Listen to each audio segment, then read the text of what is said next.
Me llamo Amelia Morgan, tengo 30 años y hasta esta última Navidad fui la salvadora financiera designada de mi familia. Durante 7 años pagué sus deudas, financié sus sueños y nunca pedí nada a cambio. Pero todo cambió esa mañana de Navidad, cuando mi hermana Stephanie, con una sonrisa fría, anunció que habían hecho una votación familiar.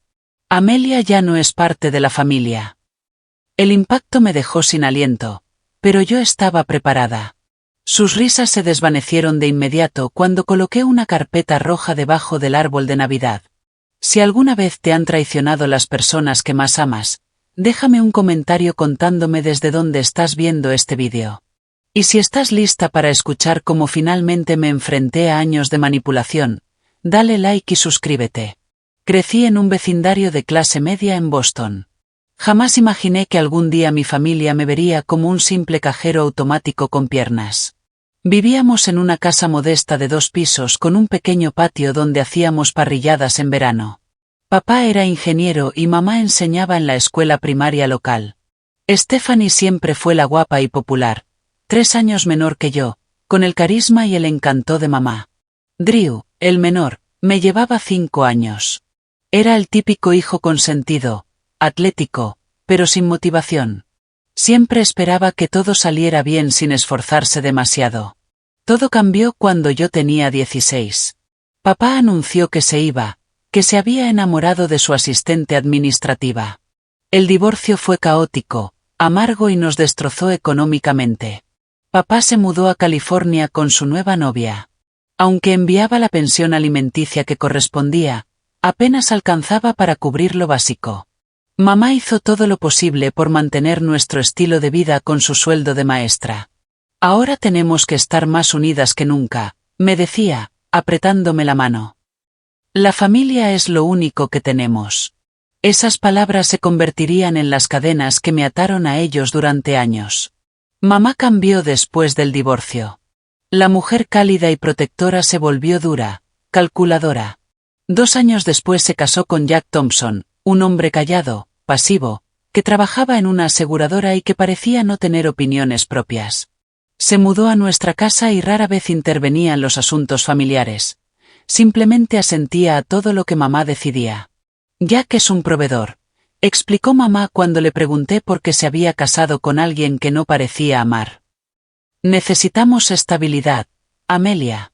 Lo entenderás cuando seas mayor. Mientras mis hermanos se desmoronaban tras la separación, yo canalicé el dolor en logros. Estudié sin descanso, me apunté a todos los clubes académicos y conseguí una beca completa para la carrera de negocios en la Universidad de Boston. Mi familia asistió a mi graduación del instituto, aplaudiendo con cortesía mientras yo daba el discurso como mejor estudiante de la promoción. Estamos tan orgullosos, dijo mamá en la pequeña celebración. Siempre ha sido la lista. Ese día, su tono tuvo algo que no supe identificar hasta años más tarde. Era el tono de alguien que está evaluando un activo. La universidad fue una vorágine de clases, trabajos de medio tiempo y prácticas. Yo vivía en una residencia diminuta, mientras Stephanie, por capricho, eligió una universidad privada de artes liberales. Mamá y Jack tuvieron que pedir préstamos enormes para cubrirla. Drew apenas terminó el instituto y pasaba de un trabajo temporal a otro con vagas ideas sobre emprender en tecnología. Mi esfuerzo dio frutos cuando, en 3er año de universidad, conseguí prácticas en una firma financiera prestigiosa. Eso me abrió las puertas a un trabajo fijo justo al graduarme. Empecé ganando $75,000 al año, más dinero del que jamás imaginé a los 22 años. La primera petición llegó solo 3 semanas después de empezar a trabajar. Mamá llamó, con voz tensa. El coche de Stephanie se averió por completo. El mecánico dice que costará $2,800 arreglarlo y este mes tiene que pagar la matrícula. Dejó la frase flotando en el aire. Esa noche transferí el dinero. Stephanie me envió un mensaje corto. Gracias, sis. Salvavidas. Cara besando. No supe nada más de ella en semanas. 2 meses después, Drew necesitaba $1,500 para un curso intensivo de programación que, según él, lo pondría en la cima. Mamá necesitaba ayuda con los impuestos de la casa. Jack había perdido horas de trabajo. Cada solicitud venía acompañada de promesas de devolución que jamás se cumplieron. El patrón se instaló tan gradualmente que apenas me di cuenta. Las cenas familiares se convirtieron en oportunidades para mencionar dificultades económicas cerca de mí. Las llamadas desde casa eran escasas, salvo cuando venían seguidas de una petición. Mis logros laborales se celebraban, sí, pero sobre todo por lo que podrían significar, un salario más alto para financiar sus necesidades. La primera gran crisis llegó cuando tenía 24. Me habían ascendido y me dieron un aumento considerable. Mamá llamó entre lágrimas. Van a embargar la casa, Amelia. Debemos 3 meses de hipoteca. La empresa de Jack está despidiendo gente. Y con la matrícula de Stephanie. Se echó a llorar. Vacié mi cuenta de ahorros. Eran $22,000 que había guardado con ilusión para el pago inicial de mi propio apartamento. Se los transferí. Cuando fui a visitarlos ese fin de semana, había un nuevo juego de sala y un sistema de entretenimiento de alta gama en el salón. Aprovechamos unas ofertas increíbles, dijo mamá al ver mi cara de asombro. Liquidación única en la vida. Y después de tanto estrés por casi perder la casa, necesitábamos algo que levantara el ánimo. Esa noche, escuché a Stephanie hablando por teléfono con una amiga sobre su próximo viaje de primavera a Cancún. Mamá y Jack me lo regalaron, decía riendo. Con todo el estrés de la uni, me dijeron que merecía un descanso. No dije nada. El rol ya estaba definido, yo era la proveedora, el salvavidas, la responsable que siempre estaría ahí para resolverlo todo.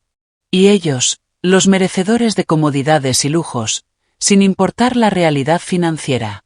La sangre es más espesa que el agua, me repetía mamá cada vez que yo dudaba ante alguna petición. Somos familia. Somos todo lo que tenemos. Cuando cumplí 25, me di cuenta de que llevaba 3 años sin tomarme unas vacaciones. Cada centavo extra iba destinado a alguna urgencia ajena. Vivía en un pequeño departamento de una habitación, mientras pagaba los estudios de posgrado de Stephanie y la última gran idea de Drew, una app de redes sociales que jamás pasó del papel. Yo construía sus sueños mientras los míos quedaban en pausa indefinida. Pero aún así me repetía, son mi familia. Y la familia va primero. A medida que mi carrera avanzaba, también lo hacían sus exigencias financieras. A los 26 me ascendieron a analista financiera senior, con un sueldo de $98,000. Sin embargo, tenía menos dinero disponible que cuando empecé como empleada junior. Las solicitudes ya no eran emergencias ocasionales. Se habían convertido en expectativas regulares. Ese septiembre, tras mi ascenso, mamá volvió a llamar con esa tensión familiar en la voz. Me metí en un pequeño problema con las tarjetas de crédito, confesó mamá con voz baja. No quería preocuparte, pero se me ha ido de las manos. ¿Cuánto, mamá? Pregunté mientras ya abría la app del banco. 15,000, susurró. Los intereses me están matando, Amelia. No puedo dormir por las noches. Le transferí el dinero de inmediato, acompañado de una hoja de cálculo que había preparado para ayudarla a organizar su presupuesto. Me agradeció con entusiasmo, prometiendo que sería más cuidadosa de ahora en adelante. 2 meses después, vi en sus redes sociales fotos de una cocina completamente renovada. Durante la cena del domingo, pregunté al respecto. Jack murmuró algo sobre reparaciones necesarias, mientras mamá se apresuró a cambiar de tema. Después vino la crisis financiera de Drew. A sus 27 años, por fin había encontrado su verdadera vocación, un servicio de suscripción para amantes de la cerveza artesanal. Necesitaba $20,000 para comprar inventario inicial y desarrollar su página web. Esto es distinto a mis otras ideas, Ames, insistió, usando mi apodo de infancia por primera vez en años. He investigado. Estos servicios de suscripción están en auge ahora. ¿Tienes un plan de negocios? Pregunté. ¿Proyecciones financieras, estrategia de marketing? Deslizó unos papeles arrugados por la mesa. Eran esquemas vagos y predicciones de ventas optimistas sin ninguna base real. A pesar de mis dudas, le extendí un cheque, retirando el dinero de mi fondo de jubilación y pagando la penalización por retiro anticipado. Es un préstamo, dije con firmeza. Con intereses. Quiero ver pagos mensuales a partir de 6 meses. Por supuesto, respondió Drew con alivio evidente. Eres la mejor, hermana. Esta vez no te voy a fallar. Pasaron 6 meses sin ningún pago. Cuando se lo mencioné, Drew se puso a la defensiva. Los negocios tardan en crecer, Amelia. No todo se trata de hojas de cálculo y retorno de inversión. Algunos de nosotros queremos construir algo con propósito. Su servicio de cerveza cerró discretamente 8 meses después. Nadie volvió a hablar de los $20,000. Luego llegó la boda de Stephanie. Había conocido a Gregory, un representante de ventas farmacéuticas, en su último año de posgrado. Tras un romance de 6 meses, se comprometieron. Stephanie soñaba con una ceremonia de cuento de hadas en el Hotel Langham de Boston, sin escatimar en gastos. Ya pagamos los anticipos, me dijo mamá durante un almuerzo que organizó para contármelo. El lugar, el catering, la banda. ¿Pero cuánto necesitan? Pregunté con voz neutra. Mamá deslizó un presupuesto detallado por la mesa. El total, al final del documento, $35,000. Sé que es mucho, dijo apresuradamente. Pero es el gran día de Stephanie. Siempre ha soñado con una boda hermosa. Revisé la lista. Solo en flores, $10,000. Invitaciones diseñadas a medida. Un vestido de diseñador traído desde París. ¿Y mis días especiales, mamá? Pregunté en voz baja. ¿Mis sueños? Su rostro se endureció por un instante, antes de adoptar esa expresión de preocupación ensayada que ya conocía. Ay, cariño. Tú tendrás tu momento. Pero siempre has sido tan independiente, tan enfocada en tu carrera. Stephanie necesita esto. ¿Sabes lo importantes que son las apariencias para ella?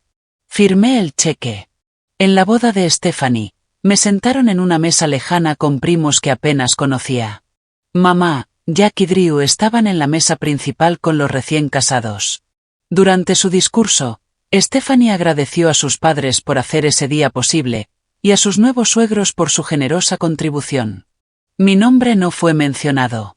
Esa noche, comencé la carpeta roja, un simple archivador de cartón donde empecé a documentar cada préstamo, cada regalo, cada aporte financiero que había hecho a mi familia a lo largo de los años.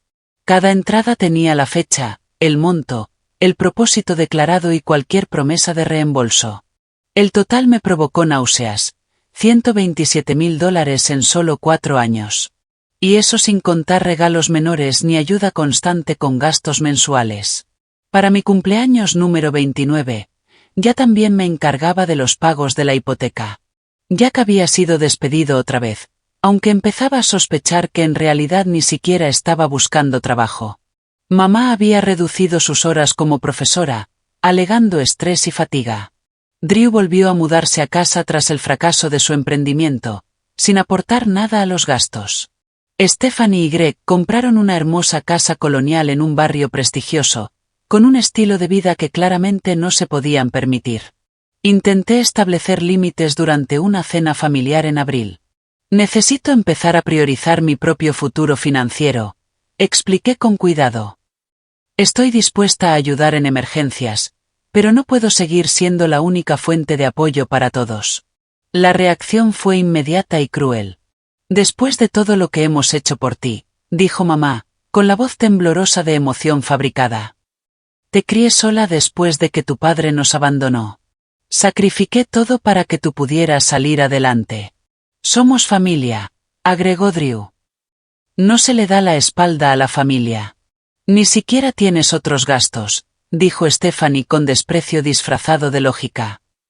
No tienes esposo, ni hijos, ni siquiera una mascota. ¿En qué más gastarías tu dinero?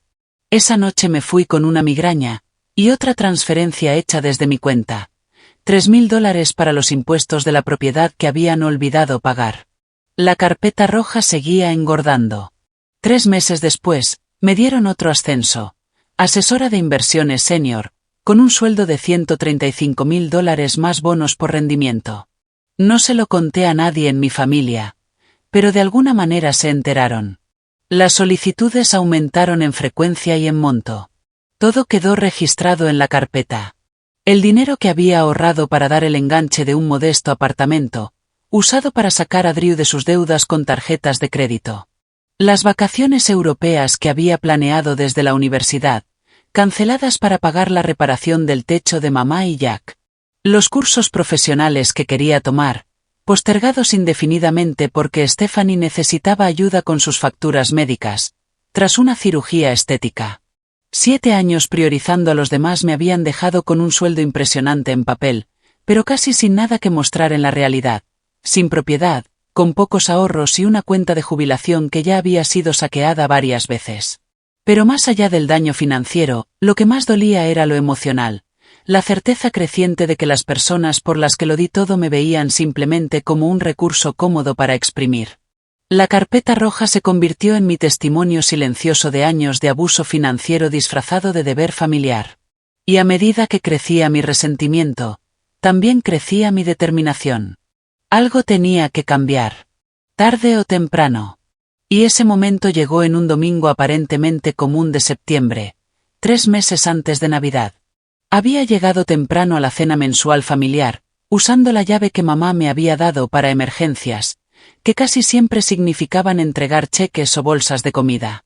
La casa estaba en silencio cuando dejé la botella de vino que había traído sobre la encimera de la cocina. Escuché voces que venían desde el patio trasero. Mamá, Jack, Stephanie y Drew disfrutaban de unas copas antes de la cena, bajo el sol suave del final del verano. Me acerqué a las puertas de vidrio, pero me detuve al escuchar mi nombre. El bono de Amelia debería llegar el próximo mes, decía mamá. Estaba pensando que podríamos por fin comprar esa casa vacacional en Vermont, la que tiene vista al lago. Dios mío, es tan fácil de manipular, se burló Stephanie, haciendo sonar los cubitos de hielo en su vaso. Solo hay que mencionar una emergencia familiar y ya está sacando el talonario. ¿Recuerdan cuando me hizo firmar un plan de pagos por el préstamo del negocio? Dijo Drew entre risas. Como si alguna vez lo fuera a devolver. ¿En qué planeta vive? Está sola, dijo mamá con frialdad. No tiene vida social, ni pareja. Solo nos tiene a nosotros. Por supuesto que seguirá ayudándonos. Es casi triste, añadió Stephanie. Todo ese dinero y, ¿para qué lo usa? Vive en ese apartamento deprimente, viste la misma ropa aburrida año tras año. Por Amelia, dijo Jack, alzando su copa. El regalo que nunca deja de dar. Sus risas flotaban en el aire mientras yo permanecía inmóvil, con la mano aún sobre el marco de la puerta. En ese instante, algo se cristalizó dentro de mí, una claridad absoluta sobre lo que mi familia realmente pensaba de mí. Lo había sospechado durante años, pero escucharlo así, con tanta naturalidad y crueldad, destrozó las pocas ilusiones que me quedaban. Salí sin hacer ruido por la puerta principal y me senté en mi coche, con las manos temblando sobre el volante. 10 minutos después, le envié un mensaje a mamá. Tenía migraña y no iría a cenar. Me respondió con preocupación fingida, recordándome que Jack necesitaba trabajo dental que no podían pagar. Esa noche no pude dormir. La conversación se repetía en mi cabeza una y otra vez. Al amanecer, el dolor se había endurecido en resolución. Llamé al trabajo y dije que estaba enferma. Pasé el día investigando sobre abuso financiero y distanciamiento familiar. Las historias que leí se parecían tanto a la mía que me estremecí. La escalada gradual, la manipulación emocional, la vergüenza y el aislamiento. Al final de esa semana, ya tenía cita con una terapeuta especializada en trauma familiar y con una abogada experta en recuperación financiera. La terapeuta, la doctora Meredith Simmons, escuchó mi historia sin juzgarme. Lo que describes es explotación financiera, me dijo con suavidad. Es una forma de abuso, Amelia. Que sea tu familia no lo hace aceptable. La abogada, Barbara Watkins, fue más directa. Has estado funcionando como un banco personal no autorizado, dijo, revisando mi carpeta roja. No fueron regalos. Fueron préstamos obtenidos bajo falsas pretensiones y con promesas implícitas de devolución. ¿Puedo recuperar algo de todo esto? Pregunté. Una parte, sí, asintió. Especialmente las cantidades grandes que están bien documentadas. El préstamo a tu hermano para el negocio, el dinero de la boda que se presentó como préstamo, los pagos de la hipoteca, todos son recuperables legalmente. ¿Y el daño emocional? Dije en voz baja. Bárbara bajó la mirada, con expresión compasiva. Eso es más difícil de cuantificar legalmente. Pero establecer límites ahora evitará más daño. Con su guía, desarrollé un plan. Primero, contraté a un investigador privado para que documentara en qué se había usado realmente mi dinero. Los resultados fueron peores de lo que imaginaba. El informe reveló que mamá tenía un problema con el juego. Visitaba regularmente el casino Mohegan Sun y había perdido miles de dólares. El dinero que le había dado el año anterior por una emergencia médica financió una escapada de 3 días llena de apuestas. La reparación del techo que había pagado nunca se hizo. El dinero se fue en tragamonedas. Drew había usado mi inversión para comprarse un BMW seminuevo, que escondía en casa de un amigo para que yo no lo viera. Nunca llegó a registrar legalmente el negocio de la suscripción cervecera. Pero lo más impactante fue lo de Stephanie.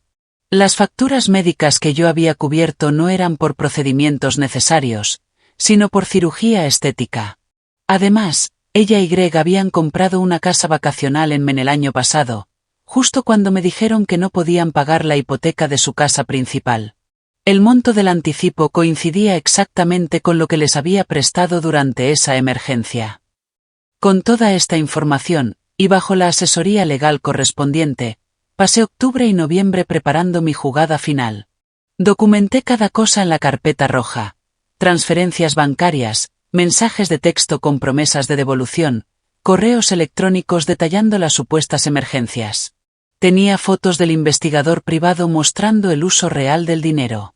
Reuní documentos legales que establecían mi derecho a recuperar lo prestado. Y tomé la decisión más dolorosa de todas: enfrentaría a mi familia. A todos. A la vez. El día de Navidad. No era venganza. Era estrategia. Era el único día en el que sabía que estaríamos todos reunidos sin levantar sospechas. Conforme se acercaba la fecha, el comportamiento de mi familia siguió el guión habitual. Mamá llamó dejando caer frases sobre las dificultades económicas durante las fiestas. Drew mencionó que necesitaba una pequeña ayuda para una nueva idea de negocio. Stephanie se quejaba del costo de organizar la cena navideña en su casa. Respondí con simpatía, pero sin ofrecer dinero. Sus mensajes pasaron de insinuaciones a súplicas. Luego a frialdad. Silencio. 3 días antes de Navidad, Stephanie me llamó para anunciar que hemos decidido que la cena será en casa de mamá, no en la mía. Y deberías traer el jamón y el vino. Acepté sin discutir. Lo que no sabían era que ya había comprado regalos pensados para cada uno de ellos. Serían los últimos. Había escrito cartas individuales explicando mis sentimientos y mi decisión. Y había preparado la carpeta roja con todas sus pruebas incriminatorias, lista para revelarse cuando llegara el momento. En Nochebuena casi no dormí. El peso de lo que estaba a punto de hacer, enfrentar a la única familia que tenía, con la posibilidad de perderlos para siempre, me oprimía el pecho como una piedra. Pero bajo la ansiedad, había una hebra de acero: determinación. 7 años de explotación eran suficientes. Fuera cual fuera el resultado, el patrón iba a terminar. La mañana de Navidad amaneció brillante y helada. El sol se reflejaba en la nieve recién caída. Me vestí con cuidado, un suéter rojo escarlata y pantalones gris carbón, profesional pero festiva. Los regalos cuidadosamente envueltos llenaban una bolsa. El jamón y 2 botellas de vino caro iban en otra. Y la carpeta roja, con 7 años de abuso emocional y financiero, en mi maletín de cuero. Llegué a casa de mamá exactamente a las 10 de la mañana. El camino de entrada ya estaba lleno. El Range Rover de Stephanie. El coche de Drew, no el BMW oculto, sino el viejo Honda que usaba para los eventos familiares. Y el sedán de Jack. Desde dentro, salía música navideña, junto al aroma a canela y café caliente. Ya llegó. ¡Feliz Navidad, cariño!, dijo mamá mientras abría la puerta y me envolvía en un abrazo cuidadosamente ensayado, impregnándome con su perfume de diseñador. La casa estaba decorada con una opulencia casi teatral. Un enorme árbol cubierto de adornos carísimos, guirnaldas perfectamente colocadas subiendo por la escalera, varias macetas de flores de Nochebuena colocadas estratégicamente. Todo, pagado con mi dinero. Sabía por el informe del investigador privado que mamá había gastado $3.200 en tiendas de decoración de lujo, apenas unas semanas después de haberme pedido dinero para pagar los impuestos de la propiedad. Está todo precioso, dije. Y lo decía en serio. Más allá de todo, mamá tenía un gusto impecable. Déjame ayudarte con esas bolsas, dijo Drew, inusualmente atento, mientras tomaba el vino y el jamón de mis manos. Había estado distante durante semanas, desde que me negué a financiar su último proyecto. Stephanie salió de la cocina con una sonrisa tensa. «Feliz Navidad», dijo, besando el aire cerca de mi mejilla. «Me encanta tu suéter». «¿Es nuevo?» «Lo tengo hace años», respondí, notando su leve mueca ante la confirmación de lo que seguramente consideraba mi deprimente guardarropa. Jack saludó desde su sillón, con lo que parecía ser ya su segundo Bloody Mary de la mañana en la mano. «Qué bueno verte, Amelia». El ambiente se sentía forzado bajo el barniz festivo. Las conversaciones se detenían cuando entraba en una habitación. Stephanie y mamá intercambiaban miradas significativas creyendo que no las veía. Drew revisaba el teléfono constantemente, enviando mensajes con una intensidad inusual. Nos reunimos para el desayuno navideño tradicional, los famosos rollos de canela de mamá, tocino crujiente, ensalada de frutas y mimosas. La conversación se mantuvo superficial, el tráfico, chismes de celebridades. Nadie preguntó por mi trabajo ni por mi vida.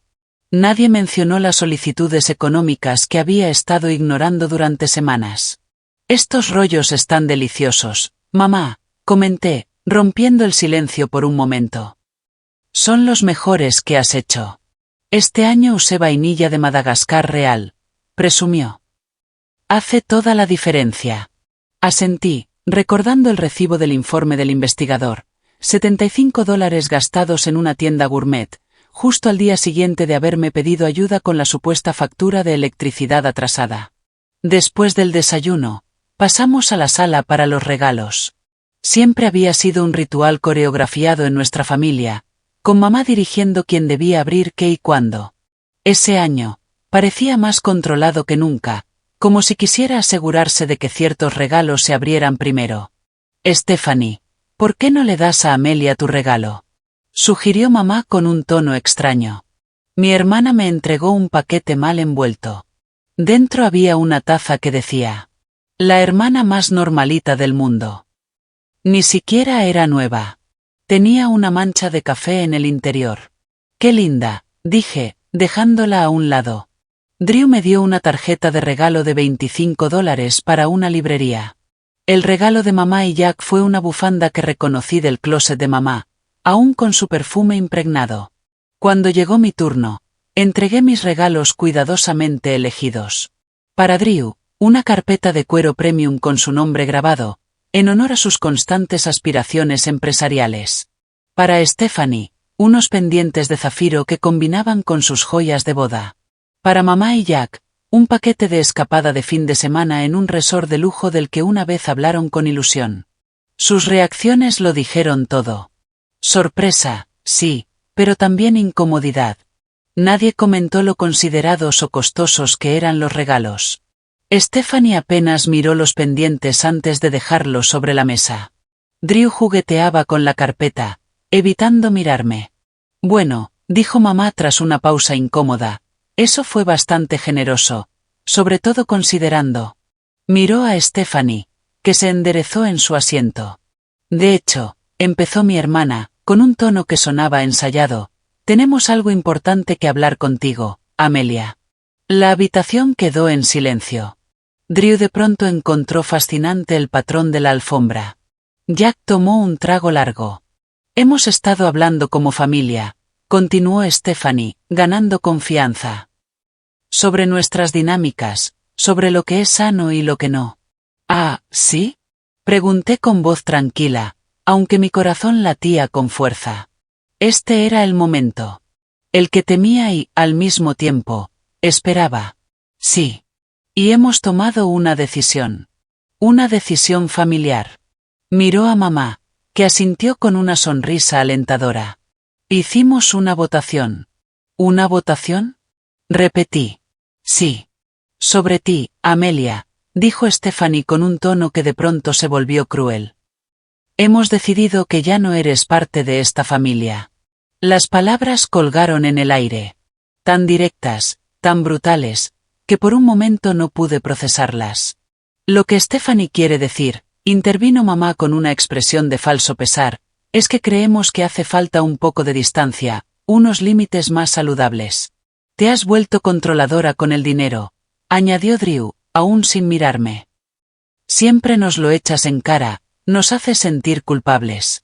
Necesitamos romper esta dinámica tóxica, remató Stephanie. Así que te pedimos que te vayas hoy y nos des espacio para sanar como familia.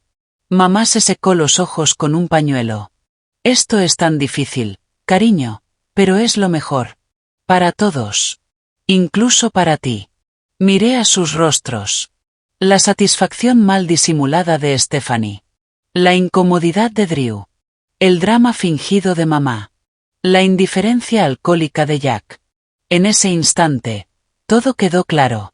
No estaban planeando pedirme más dinero. Lo que habían planeado era descartarme, ahora que ya no les servía. 7 años de apoyo económico. De anteponer sus necesidades a las mías. De sacrificar mis sueños por los suyos. Y esta era su recompensa, la expulsión, en cuanto dejé de ser útil. Una extraña calma se apoderó de mí. Pensé que me sentiría devastada cuando llegara este momento. Pero en vez de eso, sentí una claridad profunda. Y, debajo de todo, un destello de algo inesperado, alivio. Sin decir una palabra, tomé mi maletín y saqué la carpeta roja. El cartón brillante reflejó las luces del árbol de Navidad mientras la colocaba, con toda intención, bajo sus ramas más bajas. Como un regalo final. ¿Qué es eso? Preguntó Stephanie, su seguridad tambaleándose. Miré directamente a mamá. Su expresión ensayada de tristeza se congeló cuando se topó con mi mirada. Algo en mis ojos borró su sonrisa por completo. Ábranla, dije. Creo que les resultará esclarecedora. La carpeta roja quedó allí, llamativa entre el papel de regalo y las cintas dispersas. Nadie se movió. ¿Qué es esto, Amelia? Preguntó mamá finalmente, y por primera vez ese día, su voz reveló una emoción genuina. Miedo. 7 años de recibos, respondí con calma. Cada préstamo, cada regalo, cada emergencia documentada. Drew se removió incómodo en su asiento. La expresión triunfal de Stephanie desapareció, reemplazada por un agotamiento silencioso. Jack, de pronto más sobrio, dejó su copa a un lado. Esto es justo lo que quería decir cuando hablé de lo controladora que eres con el dinero, intentó decir Stephanie, aunque su voz ya no tenía la misma seguridad. Llevar registro de cada centavo como si fuéramos tus deudores. ¿Y no lo son? Pregunté, mirándola directamente. Me incliné hacia adelante y abrí yo misma la carpeta. Tomé el primer documento, una hoja de cálculo que resumía todas las transacciones. $253.842, dije en voz alta. Ese es el monto total que he entregado a esta familia en 7 años. Mamá hizo un sonido ahogado. Eso es absurdo, logró decir. Drew soltó una risa nerviosa, pero su rostro se había puesto pálido. Estás exagerando. Ah, ¿sí? Saqué un fajo de estados de cuenta bancarios, cada transferencia resaltada en amarillo. $20.000 a Drew Morgan, el 15 de marzo, para una inversión empresarial. Un negocio que nunca se registró legalmente. Dejé otro documento sobre la mesa, el informe del investigador privado, con fotos. Pero el BMW que compraste una semana después sí está registrado a tu nombre. Bonito auto. ¿Dónde lo guardas? ¿Todavía en casa de Jason? Drew abrió la boca, pero no logró emitir sonido. Me giré hacia Stephanie. $35.000 para tu boda soñada. 15.000 para emergencias médicas que resultaron ser cirugías estéticas selectivas. Coloqué unas fotos sobre la mesa. Eran de su propiedad vacacional en Maine. Esta encantadora cabaña fue adquirida en junio pasado. Exactamente 3 días después de que me dijiste que podrías perder tu casa si no ayudaba con la hipoteca. El rostro de Stephanie se tiñó de un rojo oscuro. ¿Nos investigaste? Estás loca. Eso es acoso. No, Stephanie. Eso se llama diligencia. Algo que debería haber hecho hace años. Me giré hacia mamá. Lo del juego fue una sorpresa, mamá. Seguro que en el Mohegan Sun te reciben con los brazos abiertos, especialmente en las tragamonedas de apuestas altas. La mano de mamá fue directa a su garganta. ¿Cómo te atreves? Tengo recibos, mamá. Retiros en cajeros del casino, estados de cuenta del programa de fidelidad. Todo obtenido legalmente, te lo aseguro. Jack miraba a mamá con auténtica sorpresa. Karen. ¿Jugando? ¿De qué está hablando? La mirada que mamá me dirigió contenía odio real. ¿No sabías nada de esto, Jack? Me volví hacia él. El dinero que estuve enviando no era solo para gastos del hogar. Solo el año pasado, mamá perdió más de $40.000 en varios casinos. Eso es mentira, susurró mamá. Pero sus manos temblaban. Saqué otro documento de la carpeta, una carta legal preparada por mi abogada. Aquí se detallan las condiciones de reembolso. He sido bastante generosa con los plazos y los intereses. Mi abogada me recomendó presentar cargos criminales por fraude en ciertos casos, pero por ahora, he decidido no hacerlo. ¿Abogada? Dijo Drew con voz quebrada. Barbara Watkins. Especialista en recuperación financiera y derecho familiar. Considera mi caso bastante sólido. Stephanie pasó del shock a la furia. Desagradecida. Después de todo lo que hemos hecho por ti. ¿Y qué han hecho exactamente por mí, Stephanie? Pregunté con calma. Ilumíname. ¿Qué han hecho todos ustedes además de tomar y seguir tomando? Somos familia. Gritó mamá, cayendo en su manipulación favorita. Sí. Hoy dejaron claro lo que significa familia para ustedes cuando votaron para echarme. Saqué un pequeño grabador digital de la carpeta. Esto puede interesarles. Una grabación del 12 de septiembre de este año. Llegué temprano para la cena familiar. Presioné play. Sus voces llenaron la habitación. Dios, es tan fácil de manipular. Solo hay que mencionar una emergencia familiar y saca el talonario. ¿Recuerdan cuando me hizo firmar un plan de pagos por el préstamo? Como si alguna vez fuera a devolverlo. ¿En qué planeta vive? Está sola. Sin vida social, sin pareja. Solo nos tiene a nosotros. Por supuesto que va a seguir ayudándonos. Es casi triste. Todo ese dinero, ¿y para qué lo usa? Vive en ese apartamento deprimente, con la misma ropa aburrida cada año. Por Amelia, dice Jack en la grabación. El regalo que nunca deja de dar. Las risas, ahora digitalizadas, resonaron en la sala como un eco devastador. Drew se había puesto blanco. Stephanie permanecía rígida, con la mandíbula apretada. El rostro de mamá se había descompuesto en una expresión de verdadero miedo. Esa noche no fui a la cena, dije, aunque no hacía falta. Pero escuché suficiente. Jack miraba a mamá, luego a Stephanie y Drew, con un horror creciente. ¿Es verdad? ¿Todo esto? Nadie respondió. Pasé 7 años creyendo que estaba ayudando a mi familia. Continué, mi voz firme a pesar del torbellino de emociones. 7 años cancelando mis planes, posponiendo mis metas, vaciando mis cuentas porque ustedes me necesitaban. Porque la familia va primero. Cerré suavemente la carpeta. Lo que no entendía hasta hace poco era que no estaba ayudando. Estaba permitiendo. Y ustedes no eran una familia. Eran aprovechados. No puedes probar nada de esto, dijo Stephanie, aunque su voz temblaba. Todo lo que contiene esta carpeta ha sido revisado por mi equipo legal. Los contratos que firmó Drew. Los mensajes y correos prometiendo devolución. El patrón documentado de explotación financiera. Todo es admisible ante un juez. Drew se levantó de golpe. Mira, Amelia, esto ha sido un malentendido. Apreciamos todo lo que hiciste. Te queremos. Lo sabes. Ah, ¿sí? Pregunté. Porque hace media hora votaste para echarme de la familia.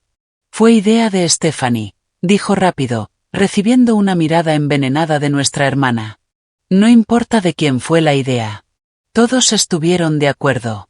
Y, siendo honesta, ha sido el gesto más sincero que han tenido conmigo en años. Mamá había recuperado algo de compostura. Cariño, podemos resolver esto. Somos familia. Las familias discuten, tienen malentendidos, pero al final del día, la sangre es más espesa que el agua. Esa frase no está bien usada, respondí. El proverbio completo es, la sangre del pacto es más espesa que el agua del vientre.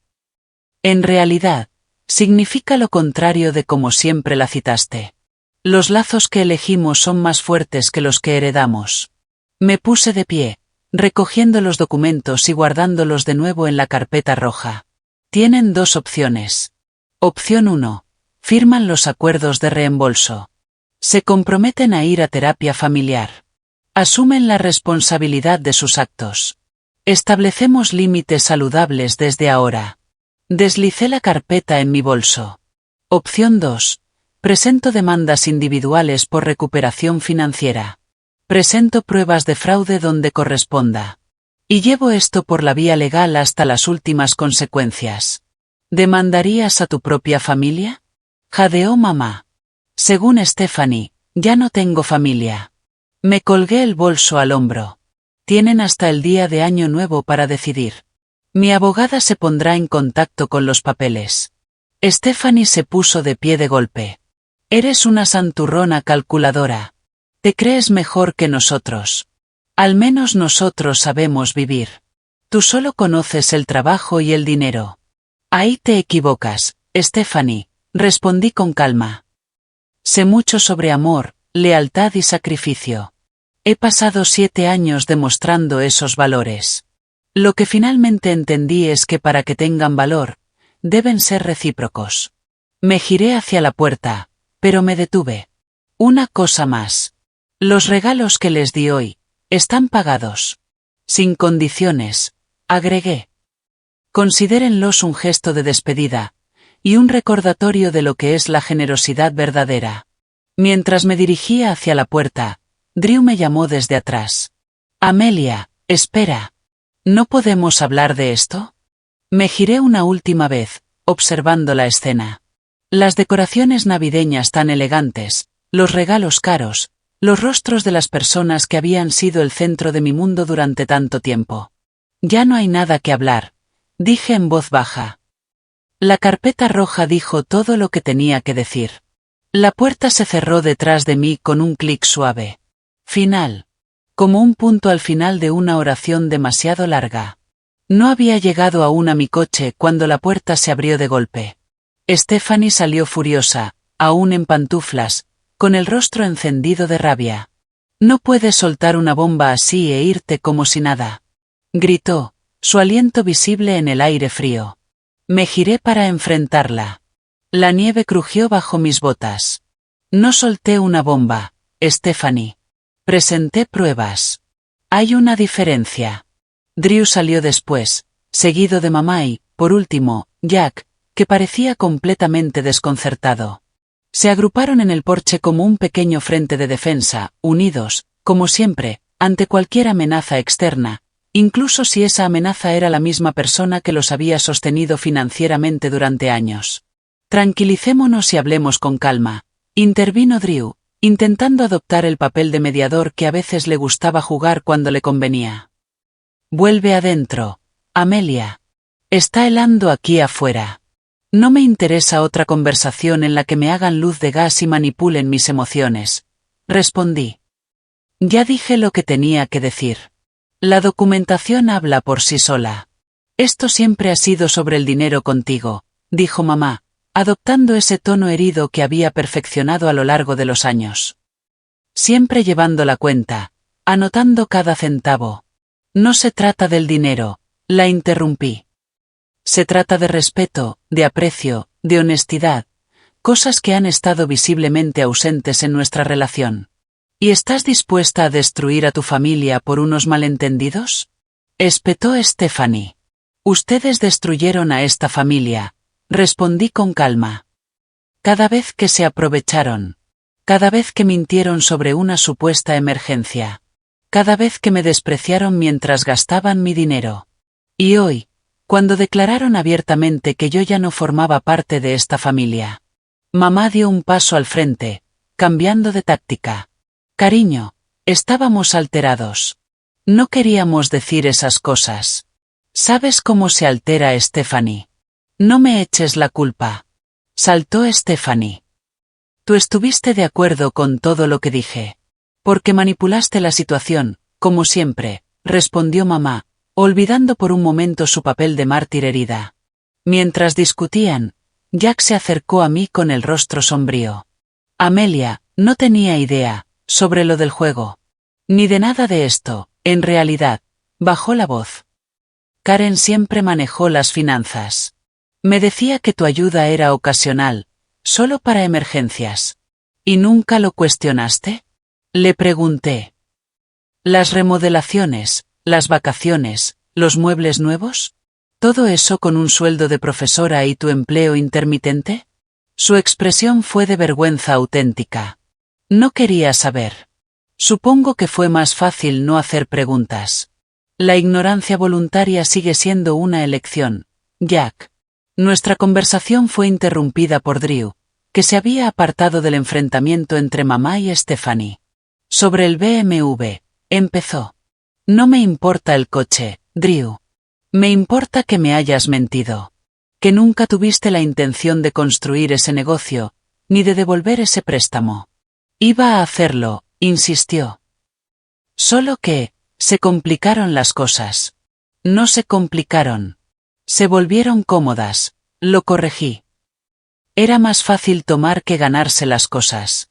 Se estremeció, como si lo hubiera abofeteado. Eso no es justo. No lo es. ¿Cuándo fue la última vez que mantuviste un empleo por más de 3 meses? ¿Cuándo has seguido un plan hasta el final? No todos podemos ser perfectos como tú, murmuró, recurriendo a su vieja excusa. No soy perfecta. Soy responsable. Hay una diferencia. Nuestra charla se interrumpió cuando la voz de Stephanie se alzó. Esto es ridículo. No puede demandarnos. Somos familia. Según mi abogada, tengo un caso excelente, le respondí. Especialmente considerando las grabaciones y el patrón documentado de engaño. Finalmente, mamá se quebró. Su fachada cuidadosamente construida se desmoronó. Tengo un problema, confesó, con lágrimas corriéndole por el rostro. Lo del juego comenzó después del divorcio. Al principio eran cantidades pequeñas.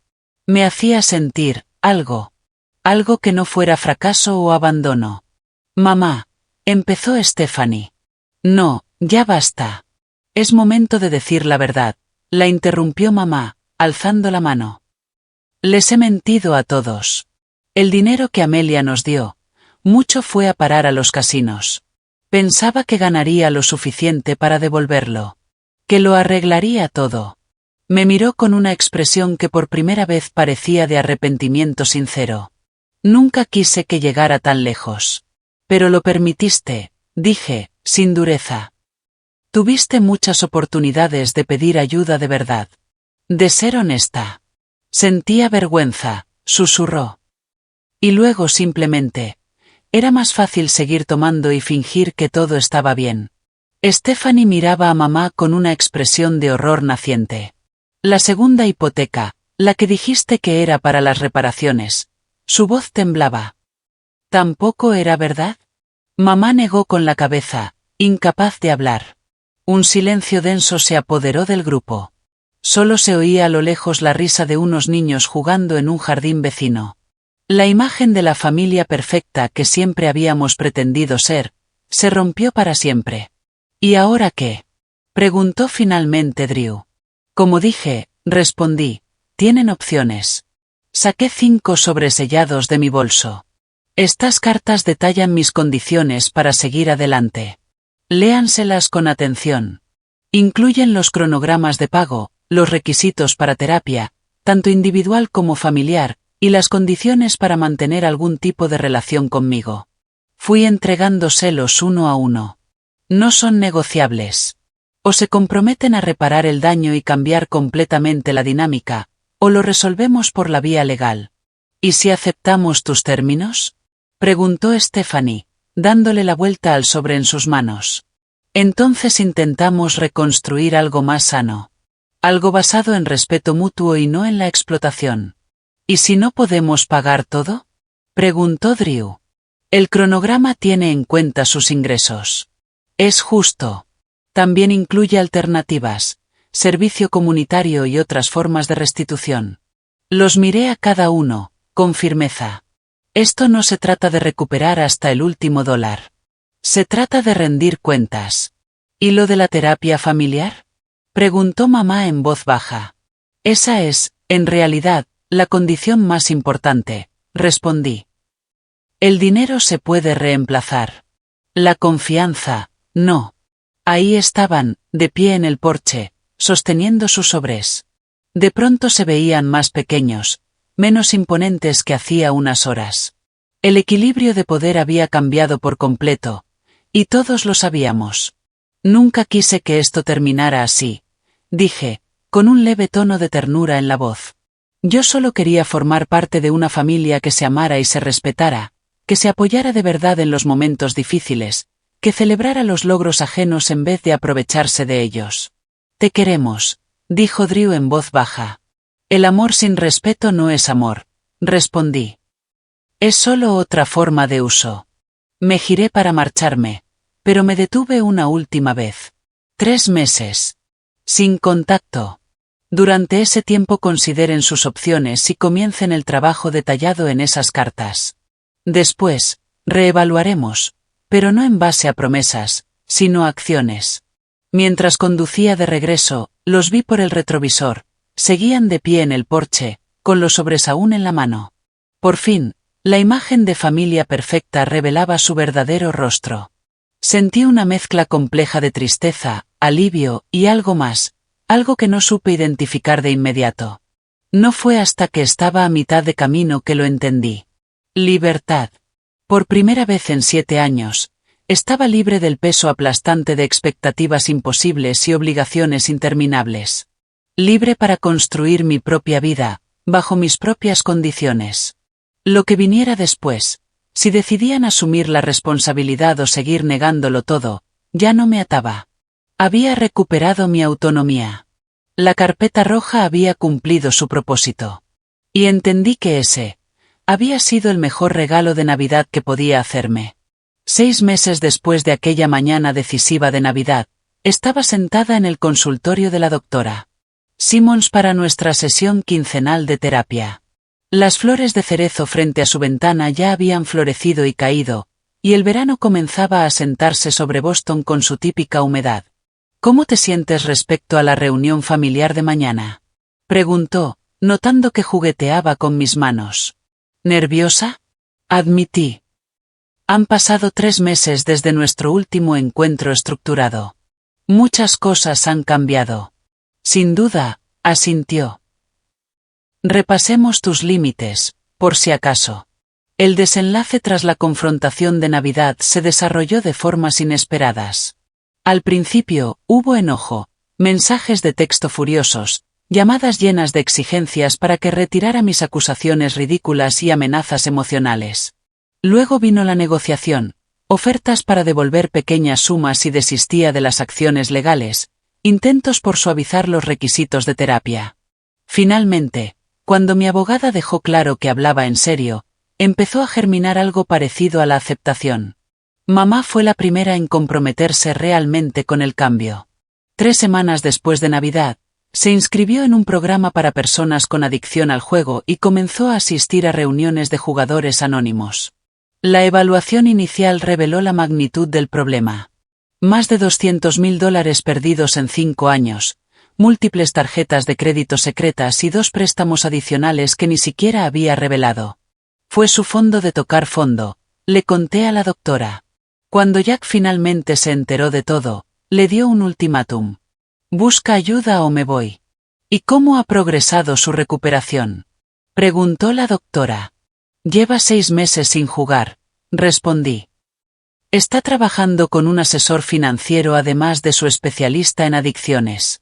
Incluso ha vuelto a dar clases a tiempo completo para ayudar con el plan de pagos».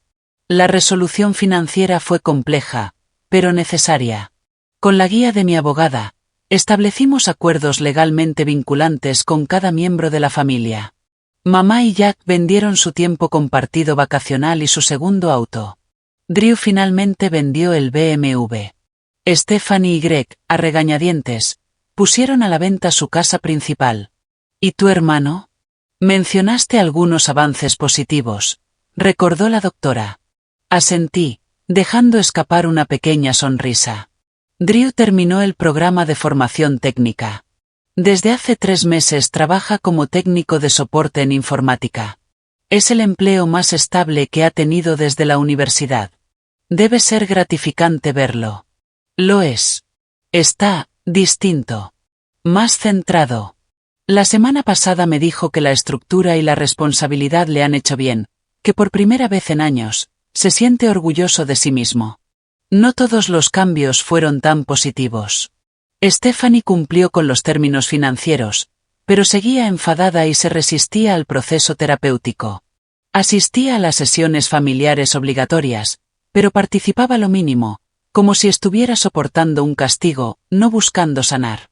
¿Y tu relación con Stephanie? Suspiré. Sigue tensa. Me ve como la villana en todo esto. Cree que destruí la dinámica familiar, en lugar de ver que simplemente la expuse. Eso es común en estos casos, comentó la doctora.